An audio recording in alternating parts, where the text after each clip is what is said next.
Bonjour à tous et à toutes. Un grand merci d'être présent pour regarder cette vidéo. Alors, comme je vous l'avais dit, donc j'ai préparé un module pour comment dire, vous présenter comment faire un tirage de cartes. Donc, c'est ce qu'on va voir aujourd'hui dans ce module. Allez, c'est parti. En premier lieu, il faut bien comprendre qu'un tirage de cartes, ce n'est pas un jeu ou une distraction. Il faut le voir comme un outil qui peut vous aider à avoir des réponses concernant des questions auxquelles vous n'avez pas de réponse pour le moment. Ces réponses peuvent être apportées par divers oracles. Donc, lors de cette présentation, je vais utiliser donc le mien qui s'appelle l'oracle Miliana, qui comprend 85 cartes. Et grâce à ces 85 cartes, vous pourrez avoir des réponses vraiment très précises à vos questions. Alors, qu'est-ce qu'un tirage de cartes? Qu'est-ce qu'on entend par faire un tirage de cartes? Ce n'est pas juste aligner des cartes les unes à la suite des autres pour lire les mots-clés qu'il y a dessus. Comme là, par exemple, le consultant où on a tiré la carte aide, soutien, guide, ben, c'est pas juste lire les mots-clés. Il faut en comprendre le sens profond, le sens réel.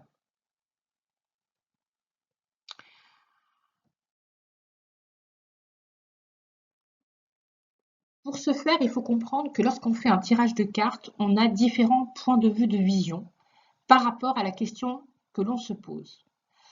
Pour vous illustrer cela, imaginons que nous serions autour d'un lac, d'accord? Et en fonction de l'endroit autour duquel on se trouve autour de ce lac, eh bien cela donne différents points de vue. Là, si nous nous trouvons par exemple où se trouve le petit smiley, eh bien c'est ce que l'on appelle le tirage en un point de vue, d'accord? Puisqu'il va nous donner une direction précise. C'est ce que font les cartomanciens. Et donc, c'est ce qu'on appelle donc le tirage, comme je vous l'ai dit, en un point de vue. Et cela nous donne une vision très limitée de la situation et de la réponse à apporter. D'accord? Ensuite, on peut se situer à nouveau sur ce même point de vue, ou alors nous pouvons nous trouver sur cet autre point de vue, ou alors nous continuons notre chemin autour de ce lac et nous avons à nouveau un autre point de vue. Donc là, vous voyez que nous avons trois points de vue différents et nous avons donc une autre vision de ce lac. C'est ce que l'on appelle le tirage en 3 points. Ça, ce sont les voyants qui utilisent les cartes de cette façon et cela nous donne une bonne capacité de la vision de la situation présente et de la réponse apportée. D'accord? Donc, c'est la situation présente par rapport à votre question, bien évidemment, et la réponse apportée. Ensuite, nous pouvons aussi nous situer au-dessus de ce lac. Donc là, c'est magnifique parce que nous voyons la globalité, nous voyons l'ensemble du lac et même nous voyons plus, nous voyons tous les paysages alentours. D'accord? Donc là, nous avons vous voyez, donc on voit bien le lac, mais on voit bien également tout ce qui entoure le lac, c'est-à-dire la végétation, les bancs de sable, nous avons tout ça. Cela s'appelle ce qu'on appelle le tirage à 360 degrés. Donc ça, ce sont les médiums qui ont cette capacité à pouvoir voir à 360 degrés. Donc ça nous donne la totale vision et la totale compréhension de la situation par rapport à la question posée et cela nous donne également une réponse très précise. Alors, qu'est-ce que ça veut dire? Ça veut dire que effectivement le tirage à 360 degrés vous ne pourrez pas le faire ou en tout cas pas le faire de suite. Il faudra malheureusement apprendre, vous former pour pouvoir avoir ce tirage à 360 degrés. Mais avec ce que je vais vous donner, vous pourrez déjà réaliser un tirage en un point de vue. D'accord? Ça vous donnera déjà une petite réponse par rapport à la question à laquelle vous souhaitez avoir une réponse. Alors, il est important de comprendre que pour faire un tirage de cartes, il faut avoir un certain état d'esprit. Donc là, nous allons voir quel doit être notre état d'esprit lorsque l'on fait un tirage de cartes. Pour ce faire, il faut nécessairement se mettre en repos, d'accord? Et faire une méditation de 10 à 15 minutes avant de commencer un tirage de cartes. C'est très important. Il faut réussir à faire le vide mentalement. Il faut être très calme mentalement, donc c'est ce que j'ai dit, pas de stress, pas d'anxiété. C'est-à-dire que si vous, par exemple, votre journée de travail a été compliquée, vous vous êtes pris la tête avec votre chef et vous voulez savoir ce que ça, voilà, est-ce que ça va avoir des conséquences, voilà. Bien, si vous rentrez du travail et que vous prenez tout de suite un jeu de cartes pour dire ah là là, mais ma journée aujourd'hui elle a été vraiment nulle. En plus, je me suis pris la tête avec mon chef. Oh là là, il faudrait vraiment que je sache comment je vais me sortir de là. Bah, si vous le faites tout de suite en sortant du travail sans avoir pris 15 minutes de méditation, d'avoir fait le vide mentalement, vous n'aurez, le tirage que vous allez faire sera faux parce que vous allez faire ce tirage de cartes par rapport à vos émotions du moment, d'accord? Et cela ne vous apportera, ça vous apportera pardon, une réponse, mais cette réponse malheureusement sera fausse parce qu'elle sera régie par vos émotions. C'est pour ça qu'il faut absolument faire le vide mental. Pourquoi? Donc, et arriver à un état de neutralité, donc être sans émotion par rapport à la question que l'on va poser. Pourquoi? Eh bien, c'est uniquement après avoir respecté ces étapes que l'on sera à même de pouvoir effectuer notre tirage. Les étapes citées ci-dessus, comme je vous l'ai dit, sont primordiales pour vous mettre dans ce que l'on appelle un état alpha. Voilà. Pour obtenir cet état alpha, il faut passer par ces 4 phases citées ci-dessus. L'état alpha, c'est l'état modifié de conscience. Cet état favorise la réceptivité de votre intuition. C'est-à-dire qu'après ces 15 minutes, vous n'allez plus réagir par rapport à vos émotions, mais vous allez réagir par rapport à votre intuition. Là, c'est une étape très, très importante. Donc, c'est pour ça que ces 15 minutes de méditation sont nécessaires pour que vous puissiez faire le vide et entrer dans ce qu'on appelle l'état alpha. Je l'utilise aussi quand je fais mes consultations, cela m'est absolument nécessaire pour pouvoir, quand j'ai un consultant en face de moi, comprendre pourquoi il est venu et faire de la voyance donc sans support. C'est-à-dire que moi, quand un consultant vient, bon, je ne dis pas tout le temps, mais très, très régulièrement, j'arrive à être dans cet état alpha, ce qui me permet de faire de la voyance sans aucun support. D'où ma médiumnité, pardon.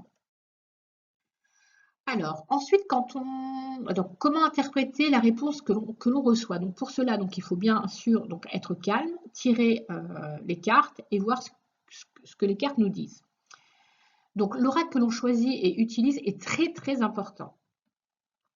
Pour pouvoir avoir une réponse la plus précise possible, il faut nécessairement, à mon point de vue, je dis bien à mon point de vue, prendre un oracle comportant entre 50 et 80 cartes.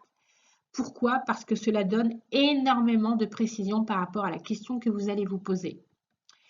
Je vous déconseille en tant que particulier d'utiliser un jeu de moins de 40 cartes, car les cartes représentent alors plutôt des symboles qui sont familiers aux professionnels de la voyance, voyants, médiums, mais pas à vous, débutants. D'accord? Il faut avoir une certaine expertise pour pouvoir faire un tirage de cartes avec 20 ou 30 cartes. Par ailleurs, la réponse que vous recevrez sera frustrante car difficile à interpréter et à comprendre. Effectivement, la réponse apportée, la réponse que vous allez avoir, si ce n'est pas un professionnel de la voyance, la réponse, vous allez la passer à côté. Donc, c'est très important d'avoir un oracle avec plus de 40 cartes. Donc, comme je vous l'ai dit, c'est pourquoi dans cet exemple, je vais utiliser mon oracle qui a 85 cartes. Et qui peut apporter vraiment des réponses très précises. Pardon. Donc, on va le voir dans les prochaines étapes. Excusez-moi. Il faut toujours poser votre question à partir de vous-même. C'est très, très important. À partir de votre point de vue à vous. Et non à partir du point de vue de la personne pour laquelle vous posez la question. C'est toujours à partir de soi que l'on pose la question. Exemple, admettons que vous souhaitiez savoir si X a des sentiments pour vous. Vous poserez donc la question de la manière suivante. Est-ce que mes sentiments sont partagés par X? car c'est vous qui posez la question et c'est vous qui souhaitez une réponse. Et surtout pas, est-ce que X partage mes sentiments? Car vous ne pouvez pas vous mettre à la place de X, car vous n'êtes tout simplement pas X. La réponse en serait faussée. Seul un médium ou un voyant sait se mettre à la place de X pour savoir ce qu'il en est réellement. Donc, quel type de tirage choisir? Alors là aussi, c'est une question très importante. Ici, donc, il existe donc effectivement multitude de choix de tirage, mais celui que je vous conseille lorsque vous débutez, c'est celui qu'on appelle le tirage en 5 cartes, appelé aussi tirage en croix. C'est le plus facile à comprendre en tant que débutant et c'est aussi le tirage le plus adapté pour obtenir une réponse claire. C'est le meilleur tirage pour développer graduellement votre intuition. Vous verrez que, par la suite, et en vous formant un peu, votre tirage vous racontera une histoire qu'il vous sera facile de comprendre. Effectivement, on va comprendre pourquoi je dis en vous formant un peu. Donc, on va faire un exemple de tirage de croix. Ça sera bien plus pratique pour que vous puissiez comprendre. D'abord, la première carte située à gauche est toujours favorable, d'accord? La deuxième carte située à droite et en face de la première sera toujours défavorable. La question 1, c'est ce qui joue en votre la position 1, c'est ce qui joue en votre faveur, quels sont les atouts par rapport à la question que vous vous posez. La question 2, c'est quels sont les obstacles, qu'est-ce qui est difficile par rapport à la question que vous vous posez. La troisième carte, qui est située en haut, vous indique quels sont comment dire, ça indique le présent, c'est-à-dire quand au moment où vous posez votre question, quelles sont les conditions actuelles par rapport à la question que vous vous posez. Ensuite, la quatrième carte qui est située en bas vous donnera la réponse à votre question. Et la cinquième carte, c'est ce qu'on appelle la synthèse. Soit elle résume l'entièreté du tirage en vous donnant une réponse par carte, ou soit elle apporte une réponse complémentaire à la carte numéro 4. Ça veut dire qu'elle va vous en donner les détails. Ainsi, ici, Emeline se demande si ses sentiments sont partagés par Pierre et nous obtenons les cartes suivantes. La consultante en favorable, le consultant en défavorable. Par rapport aux conditions à laquelle elle pose cette question, on voit le printemps et le renouveau. La carte numéro 4 apportera la réponse et finalement la carte numéro 5 apportera la synthèse. Donc en carte numéro 4, nous avons obstacle, difficulté et la synthèse nous indique fin, rupture, deuil. Attention, dans un tirage en croix, il n'y a pas de carte renversée. Donc, pourquoi? Puisque dans ce tirage est déjà défini ce qui est positif et ce qui est négatif. Donc, quand vous faites un tirage, mettons vous tirez les cartes, vous tombez sur une carte qui est inversée, il faut juste la remettre dans le bon ordre. Elle n'indique rien de plus puisque nous avons déjà nos pôles positifs et négatifs. Alors, la symbolique des cartes et les niveaux de lecture. Effectivement, dans un jeu de cartes, avant de commencer l'interprétation, il faut comprendre qu'il y a différentes symboliques et différents niveaux de lecture. Je m'explique. Prenons ici la carte du consultant, l'homme. Que nous indique cette carte? En première lecture, c'est-à-dire quand je vois la carte et que je lis les mots-clés, ça s'appelle la première lecture, cela nous indique le consultant lui-même, l'époux, le père, l'ami, l'amant ou un homme. Mais si on creuse un peu, on va avoir ce qu'on appelle une deuxième lecture. Et quand nous regardons cette carte, la deuxième lecture nous indique l'action, l'énergie masculine ou le yang. Et en troisième lecture, cela nous indique que c'est le mental, c'est-à-dire tout ce qui passe par la tête. Donc vous voyez ici que nous avons 3 niveaux de lecture. Vous, en tant que débutant, vous n'aurez toujours que la première lecture. C'est pour ça que tout à l'heure, j'ai dit en vous formant un peu, il va falloir passer par une formation pour comprendre les deuxième et troisième degrés de lecture. C'est avec ces deux degrés différents, donc le deuxième et le troisième, que vous arriverez à réellement comprendre un tirage de cartes. Idem pour la consultante. En première lecture, on voit que c'est la femme ou la consultante. Mais en première lecture, ça peut être donc, effectivement la femme, la consultante, l'épouse, la mère, l'amie, l'amante. En deuxième lecture, cela représente la passivité ou l'énergie féminine yang. Et en troisième lecture, ce sont les émotions. Alors, je voudrais revenir au deuxième degré de lecture pour l'homme et pour la femme.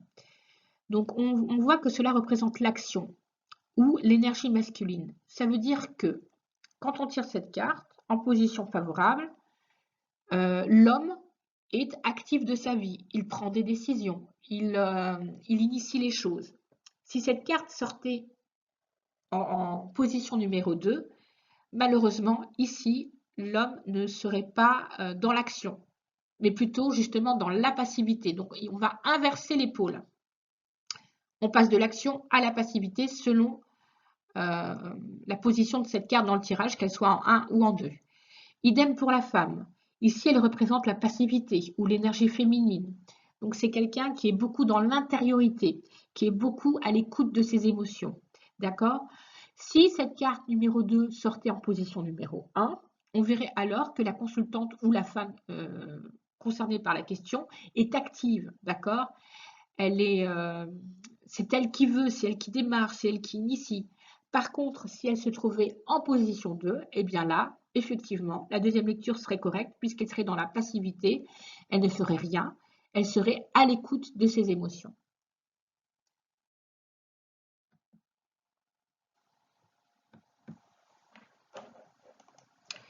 Alors, la coloration du tirage, qu'est-ce que c'est?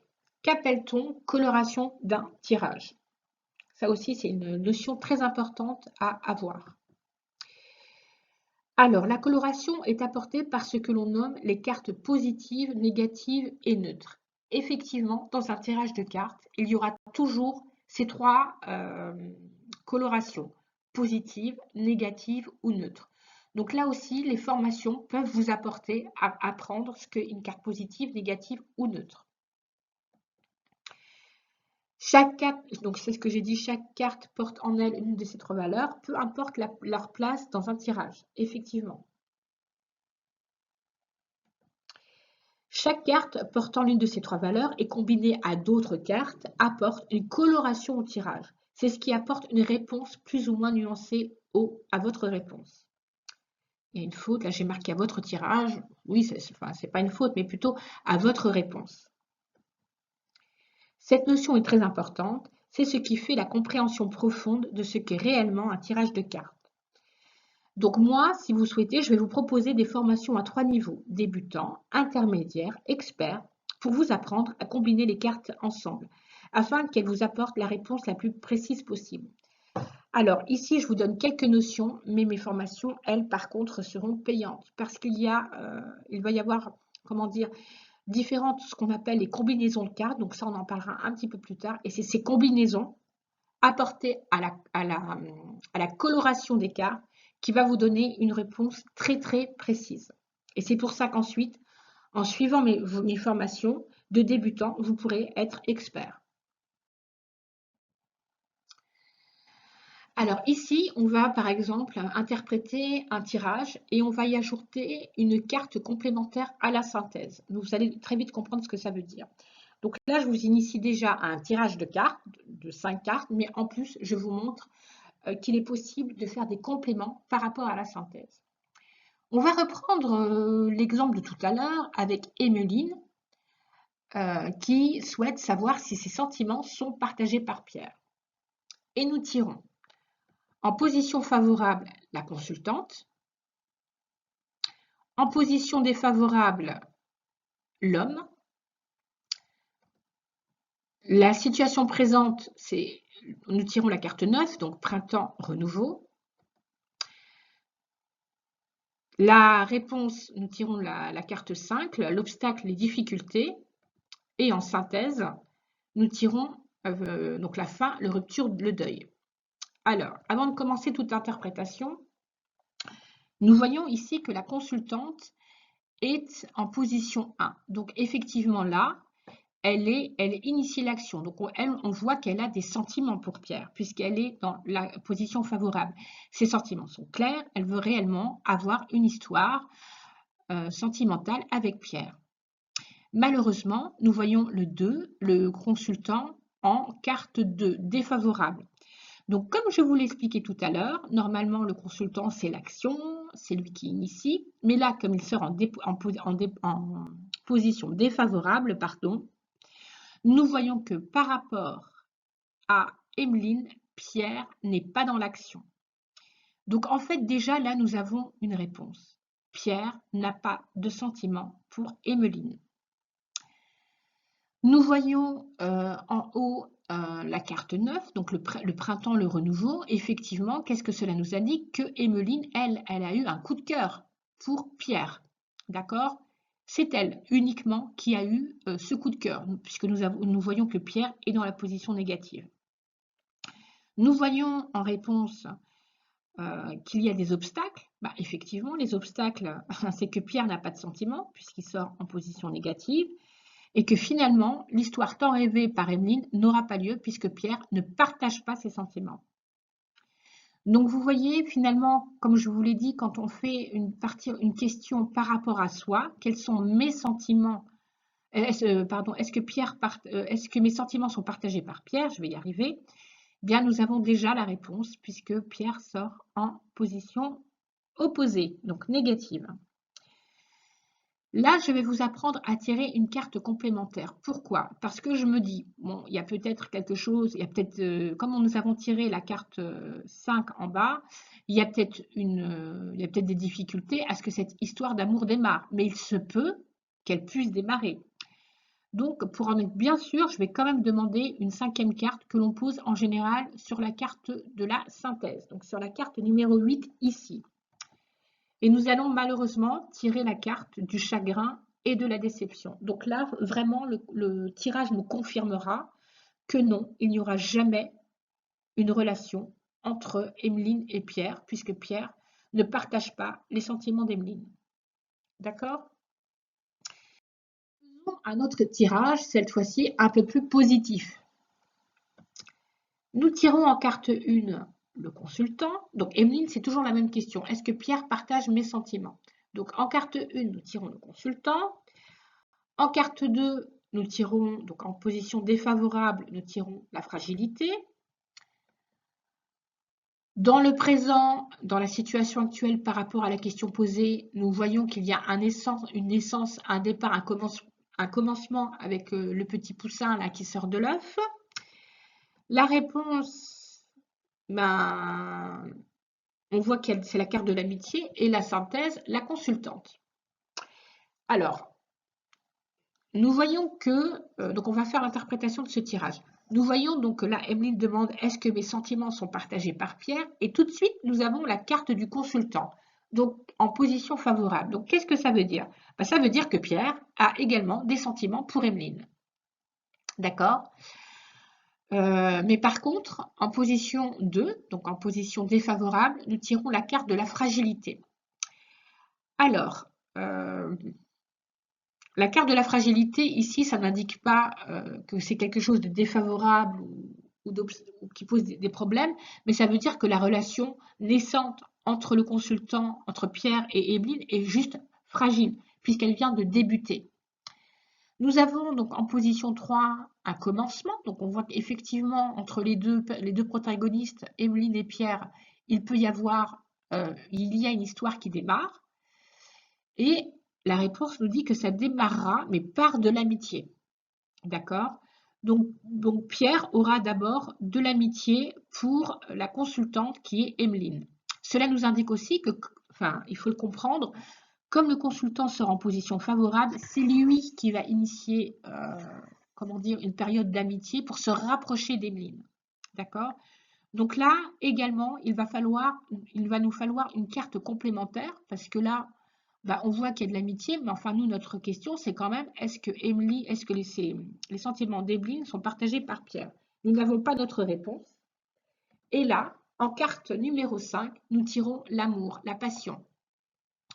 Donc là, nous voyons clairement que entre Emeline et Pierre, il va y avoir une belle histoire d'amour, qu'elle commence tout doucement, que c'est un peu fragile, que ça va passer par une phase d'amitié, mais qu'au final, effectivement, il y aura une relation amoureuse entre les deux protagonistes.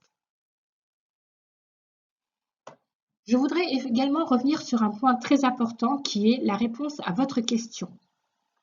Il est important de votre part d'accepter la réponse donnée, même si elle n'est pas satisfaisante ou si pour vous elle est décevante. En effet, l'oracle vous a répondu et il faut en accepter le message. Pas la peine non plus de reposer 1000 fois la même question. Il faut normalement attendre obligatoirement un mois avant de réinterroger l'oracle pour la même question. Pourquoi un mois? Parce qu'en général, cela correspond à une phase lunaire. Donc, en fonction de cette phase de lune, vous pourrez reposer la question pour pouvoir savoir si les choses ont changé ou pas. Voilà, donc j'espère que ce petit module vous aura plu, vous aura déjà donné quelques indices. Je voudrais vous dire un très grand merci d'avoir pris le temps de visionner cette vidéo. Si cela vous a plu, n'hésitez pas à liker cette vidéo et à vous abonner à ma chaîne. Et si je vois qu'il y a assez de likes, eh bien écoutez, je vous ferai d'autres petits modules pour vous donner encore un peu plus d'explications concernant les tirages de cartes. Un grand merci à vous et une très belle journée.